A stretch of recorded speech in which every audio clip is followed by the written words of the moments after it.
Une ethnographe japonaise de 28 ans a disparu dans la jungle de la partie indonésienne de la Nouvelle-Guinée.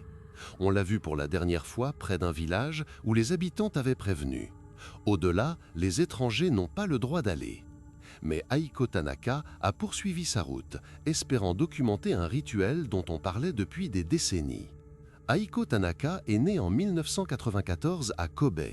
Diplômée en anthropologie de l'université de Kyoto, elle a soutenu un mémoire sur les cultes traditionnels en Asie du Sud-Est. Selon son directeur de mémoire, elle faisait preuve d'une ténacité peu commune et était prête à aller plus loin que la plupart de ses collègues. Elle répétait toujours « Si nous n'étudions pas les peuples fermés, leur culture disparaîtra à jamais et personne ne connaîtra la vérité », se souvenait le professeur. En 2022, Aiko a déposé une demande de bourse pour une expédition en autonomie. Dans les documents, l'objectif était formulé ainsi: observer et consigner les rituels d'une communauté peu connue en Papouasie, installée dans les hautes vallées d'un fleuve. Dans les milieux universitaires, la région était jugée dangereuse. Outre son isolement géographique, on y signalait des heurts avec des groupes armés et une forte défiance envers les étrangers. Malgré les avertissements, Aiko a préparé l'expédition. À Lima, capitale du Pérou, elle disposait de contacts via l'ambassade du Japon et à Jakarta, elle s'est adressée à une agence locale de guides. Sa route l'a ensuite menée à Jayapura, centre administratif de la Papouasie indonésienne. Elle y a engagé un interprète maîtrisant plusieurs langues tribales ainsi que 2 porteurs. D'après l'interprète, Aiko voyageait avec un équipement minimal: un canoë, une tente, un GPS satellite, un dictaphone, un appareil photo et des carnets. Elle savait qu'en jungle, on ne prend rien de superflu, disait-il, mais elle gardait toujours sur elle un journal où elle notait ses impressions. Dans ce journal, retrouvé plus tard dans ses bagages, figurent des notes des premiers jours. Elle écrivait « Le temps est éprouvant, l'humidité constante, les vêtements ne sèchent pas. Les porteurs sont fatigués, mais pour l'instant, nous suivons le plan. » Ces lignes sont le dernier témoignage consigné de sa propre main. L'itinéraire passait d'abord par la rivière en canoë, puis à pied par des sentiers de montagne. Selon les guides, les 2 premiers jours se sont déroulés sans incident. Le groupe avançait lentement, mais régulièrement. Le 3e soir a été décisif. Ils se sont arrêtés dans un village que les habitants appellent le dernier sûr. Les villageois ont parlé sans détour. Au-delà commence un territoire où l'on n'entre pas sans invitation. C'est une zone taboue. Dans la bouche des locaux, tabou signifiait une menace bien réelle.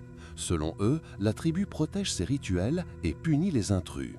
Malgré ces avertissements, Aiko a insisté pour continuer. D'après l'interprète, elle a répondu « Si nous nous arrêtons, je ne connaîtrai jamais la vérité. C'est l'occasion de toute ma carrière. » Au matin du 4e jour, le groupe s'est scindé.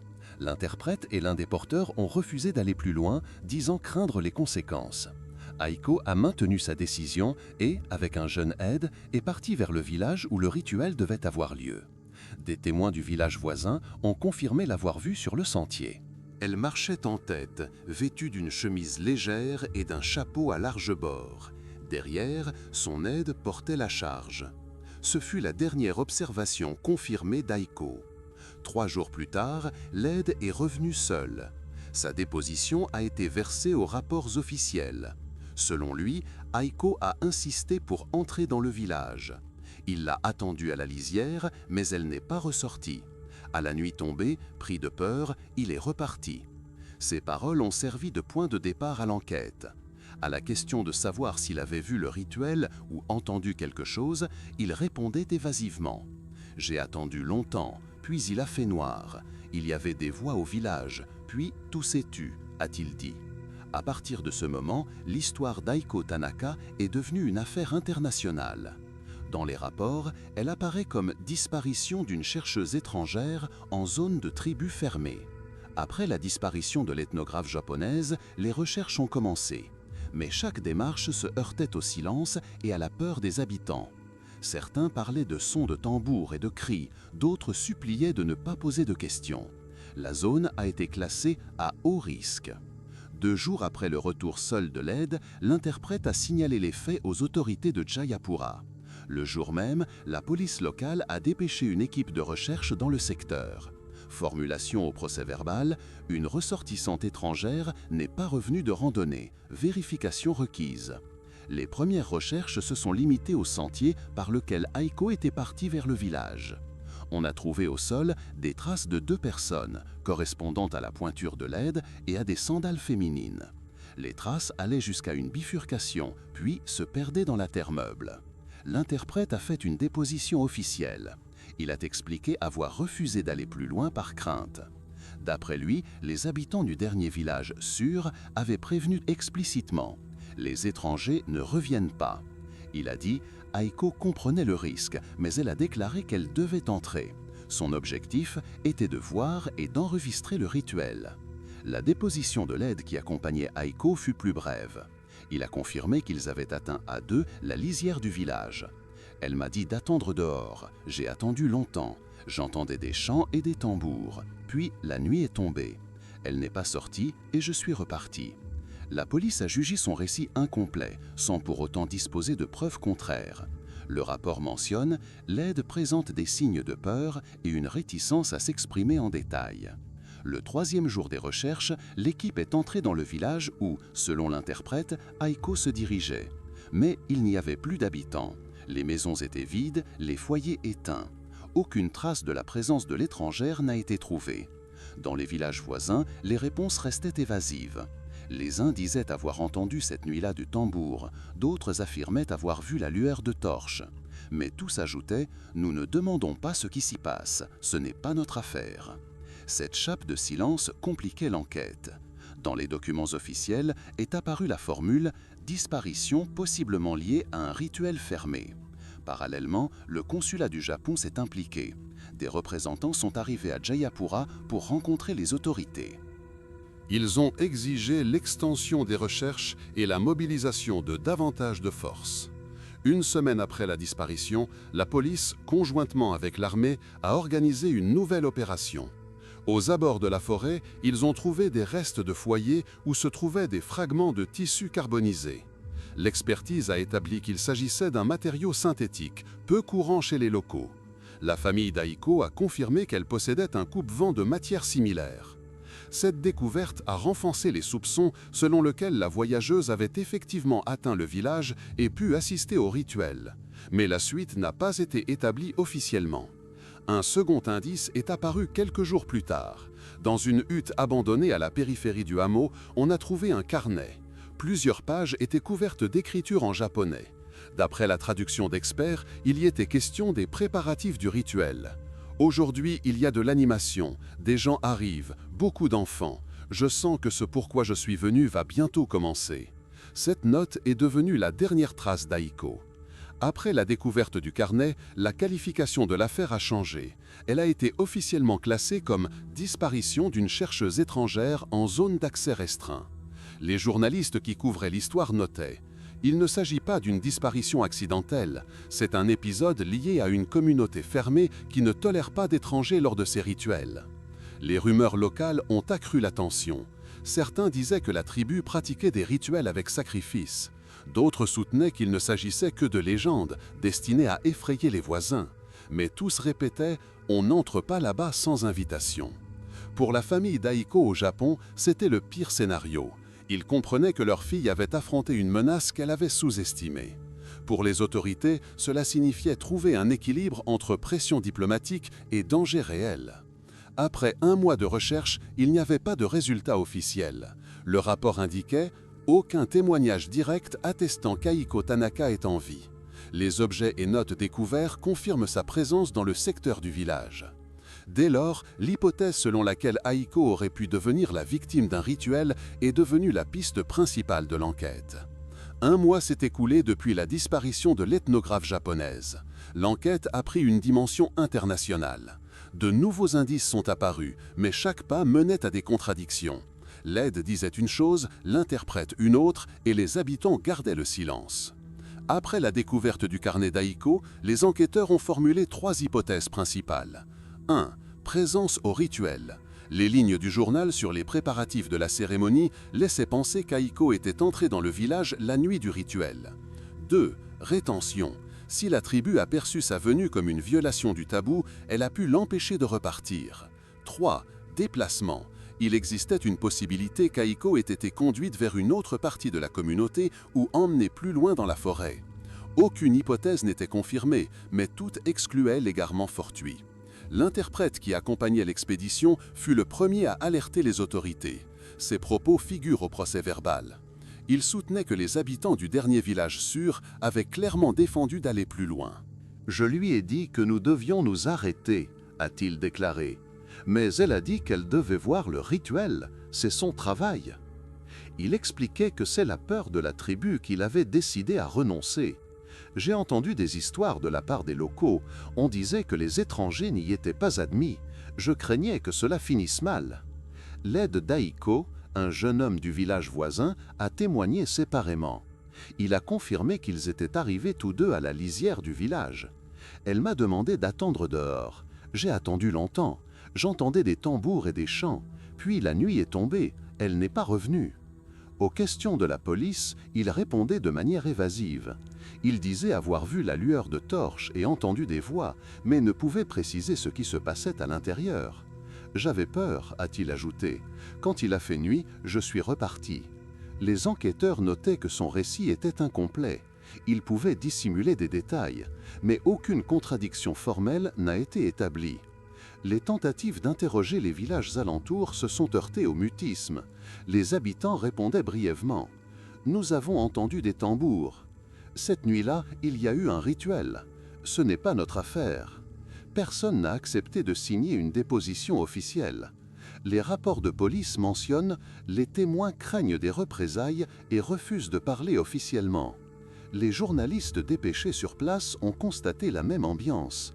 L'un d'eux écrivait « Ici, chacun en sait plus qu'il ne le dit, mais les gens ont peur même de prononcer le nom de la tribu. » Sous la pression des diplomates japonais, les militaires ont lancé des raids dans la zone où Aiko s'était rendue.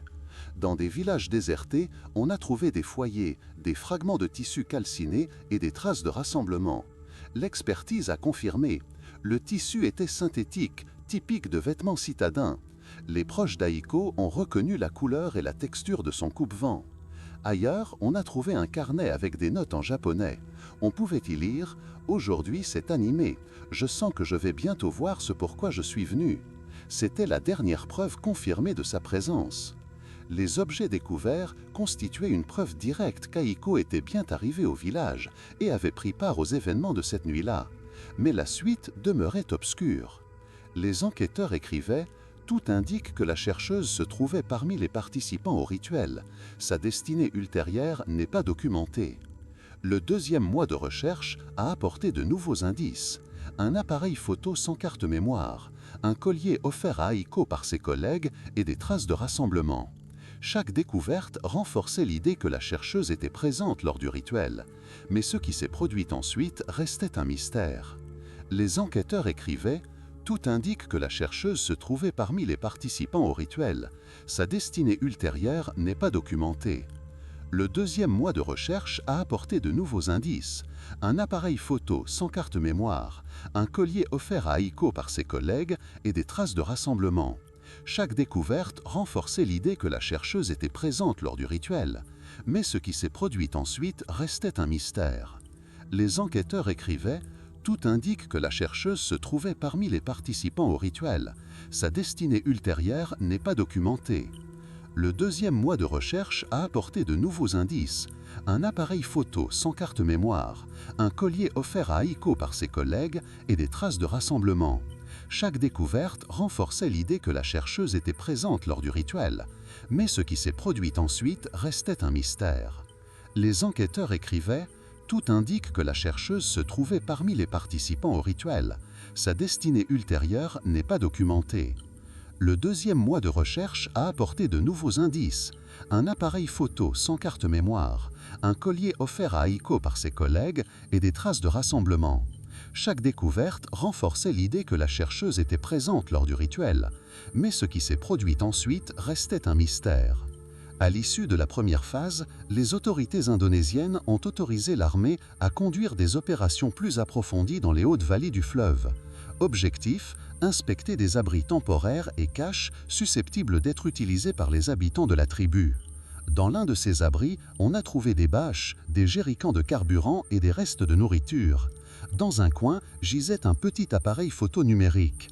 Les experts ont établi que le modèle correspondait à celui qu'Aiko avait emporté. L'appareil ne contenait pas de carte mémoire. Les experts ont confirmé qu'elle avait été retirée. Le boîtier portait de légères traces d'usure compatibles avec un usage en climat humide. Cette découverte a eu un large retentissement. Le rapport d'expertise notait « L'appareil photo est un bien personnel de la chercheuse. Sa présence dans l'abri confirme la présence d'Aiko Tanaka dans la zone du rituel. » Quelques jours plus tard, les militaires ont découvert un autre objet. Dans une hutte abandonnée à la périphérie du hameau se trouvait un collier de coquillages. La famille au Japon l'a immédiatement reconnu. C'était un cadeau des collègues avant l'expédition. L'expertise a confirmé que la forme et le motif des coquillages correspondaient aux photos prises avant le voyage. Les rapports précisent « Le collier a pu appartenir à Aiko Tanaka. Sa découverte dans la zone du rituel renforce l'hypothèse de sa présence. » Les militaires ont également relevé, sur une clairière, des traces de foyer et un sol fortement piétiné. D'après eux, l'étendue indiquait la participation de dizaines de personnes. Les rapports mentionnent « Des signes de rassemblement de masse ont été observés. Cela coïncide avec la période du rituel présumé. » Des journalistes ont signalé la présence de bâtons carbonisés et de lambeaux de tissu. Mais les responsables officiels se sont montrés prudents, évitant toute conclusion hâtive. À Tokyo, la disparition d'Aiko Tanaka a été évoquée au Parlement. Des représentants du ministère des Affaires étrangères ont déclaré « Nous demandons à l'Indonésie de mener une enquête complète et d'établir le sort de notre ressortissante. » En réponse, les autorités indonésiennes soulignaient « Nos opérations se poursuivent. La région est isolée, mais les recherches ne cessent pas. » Les journalistes notaient que les autorités indonésiennes évitaient les formulations directes. La version officielle était la suivante : la disparition est liée à l'action de tiers, mais les détails restent à préciser. L'affaire a fait la une des médias internationaux. Les titres parlaient de « une ethnographe disparue pendant un rituel » et du mystère de la japonaise portée disparue en Papouasie. Des organisations de défense des droits humains appelaient à une enquête. Sur les réseaux, on commentait « Elle est allée là où d'autres n'osaient pas, mais le prix a été trop élevé ». Des collègues d'Aiko au Japon reconnaissaient que l'expédition était risquée.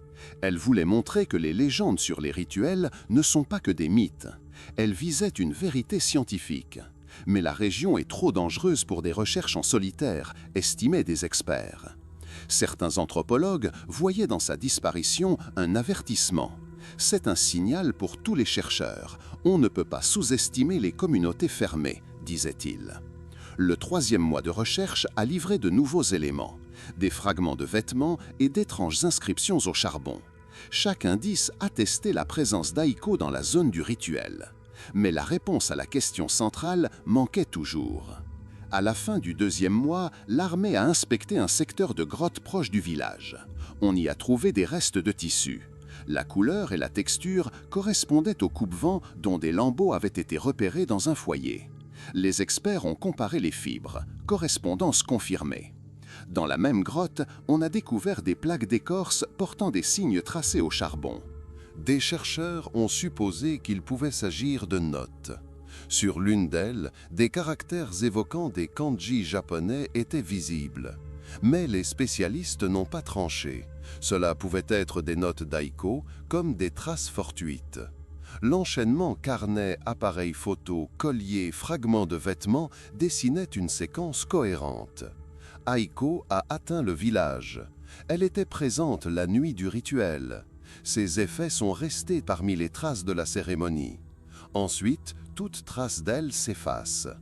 L'instruction consignait tout officiellement, tout en évitant les formules catégoriques.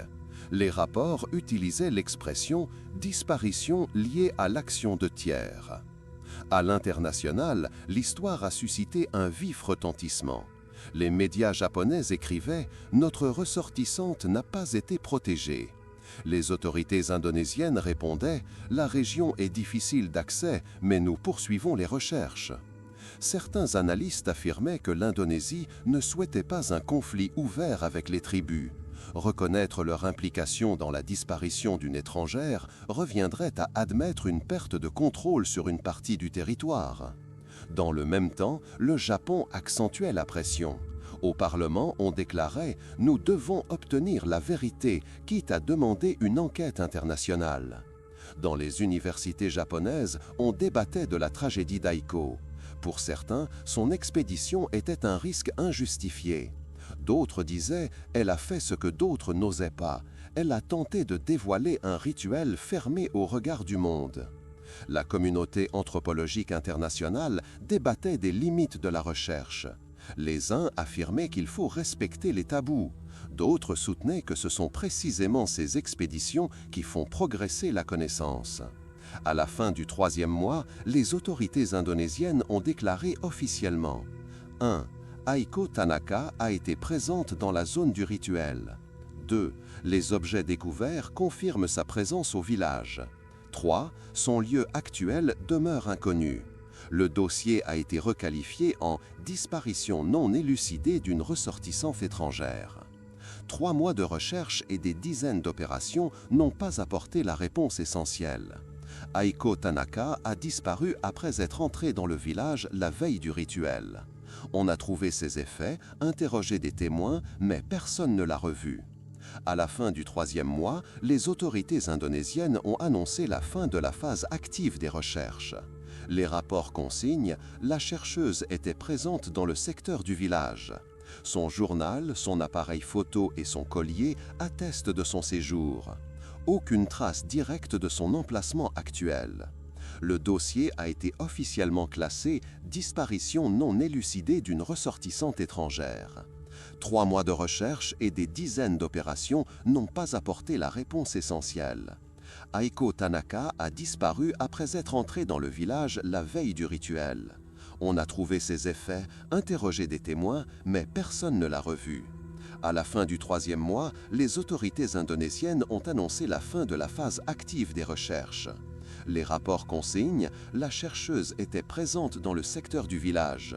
Son journal, son appareil photo et son collier attestent de son séjour. Aucune trace directe de son emplacement actuel. Le dossier a été officiellement classé « Disparition non élucidée d'une ressortissante étrangère ». Les autorités ont déclaré qu'elles continueront de surveiller la région, mais, de fait, les recherches ont été interrompues. Au Japon, la famille d'Aiko a fait une déclaration. Les parents ont dit « Il nous est difficile d'accepter que son destin reste inconnu. Nous sommes reconnaissants pour le travail accompli, mais nous voulons connaître la vérité. » Le frère d'Aiko a ajouté « Elle voulait montrer la culture au monde. Nous espérions son retour avec du matériel et il nous reste que des questions. » Ces paroles ont été largement citées par les médias japonais. Pour l'opinion, cette disparition est devenue le symbole des dangers des expéditions scientifiques. L'histoire a eu un écho international. À Tokyo, des étudiants et des collègues d'Aiko ont organisé des rassemblements. Ils exigeaient une enquête transparente et des mesures de sécurité pour les futures expéditions. Des organisations de défense des droits humains déclaraient « Une disparition sur le lieu d'un rituel met en lumière la vulnérabilité des chercheurs ». Les autorités indonésiennes soulignaient « La région est isolée, le contrôle est limité, nous avons fait tout notre possible ». Les critiques, eux, estimaient que l'affaire avait été étouffée pour éviter un conflit avec les tribus. Dans les universités, au Japon et à l'étranger, l'histoire d'Aiko a été discutée en colloques. Certains disaient « Son expédition était un risque injustifié ». D'autres notaient « Elle a franchi un pas que peu auraient osé. Son courage a mis en lumière un sujet longtemps contourné ». Dans des articles scientifiques, des sections consacrées aux limites de la recherche ont commencé à apparaître. On y soulignait que le respect des tabous n'est pas seulement une question culturelle, mais aussi de sécurité. La version officielle s'énonçait ainsi. Aiko Tanaka est entrée dans le village la nuit du rituel. Ses effets sont restés sur place. Des témoins ont entendu des tambours et vu des torches. Personne ne l'a revue ensuite. Formulation de l'instruction. La disparition est liée à l'action de tiers. Le sort actuel de la chercheuse n'est pas établi. Pour le Japon, Aiko est devenue un symbole de courage et de prise de risque. Les médias la qualifiaient d'ethnographe qui est allé plus loin que tous. Pour les chercheurs, son histoire est un avertissement. Même un objectif scientifique ne justifie pas de transgresser un tabou. Pour la communauté internationale, c'est un rappel qu'il existe encore dans le monde des territoires où les règles du dehors ne s'appliquent pas. L'histoire d'Aiko Tanaka s'est close officiellement, mais non dans les faits. Pour sa famille, c'est une douleur ouverte. Pour ses collègues, un sujet de débat. Pour les autorités, un problème non résolu dans les relations avec des tribus fermées. Selon vous, qu'est-il arrivé à Aiko ? Aurait-on pu prévenir sa disparition? Et les scientifiques doivent-ils risquer leur vie pour étudier des cultures fermées? Donnez votre avis en commentaire.